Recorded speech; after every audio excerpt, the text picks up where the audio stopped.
Hello दोस्तों, welcome back to stories by Neeni. ये कहानी मेरी दोस्त की मम्मी की है। जब वो 14 साल की थी तो अपनी नानी के घर गई हुई थी। वहाँ उनकी एक सहेली रहती थी जिसका नाम शीला था और मेरी दोस्त की मम्मी का नाम रागिनी था। तो रागिनी और शीला गांव में आने वाले आइसक्रीम वाले से आइसक्रीम लेकर अपनी सहेली के घर जा रही थी। शाम का समय हो चुका था और अंधेरा घिरने लग गया था और वो दोनों अपनी सहेली रमा के घर पर जा रही थी सड़क के रास्ते से। वो कुछ दूर चली तो रागिनी के हाथ से आइसक्रीम अचानक गायब हो गई। उन्हें समझ नहीं आया कि क्या हुआ। इतने में उनके पास से एक और लड़की निकली जो कि आइसक्रीम खाते हुए जा रही थी। उन्होंने ध्यान से देखा तो वो रमा थी।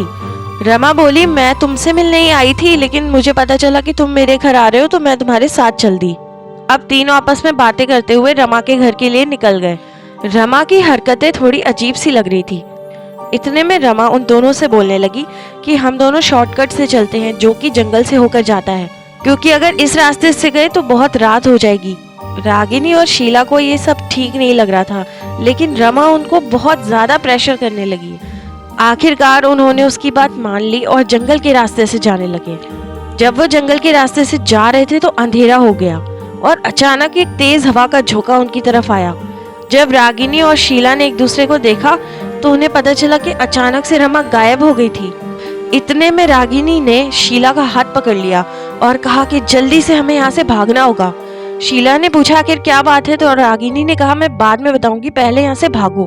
और फिर दोनों बहुत तेजी से भागते हुए रमा के घर पर पहुंची।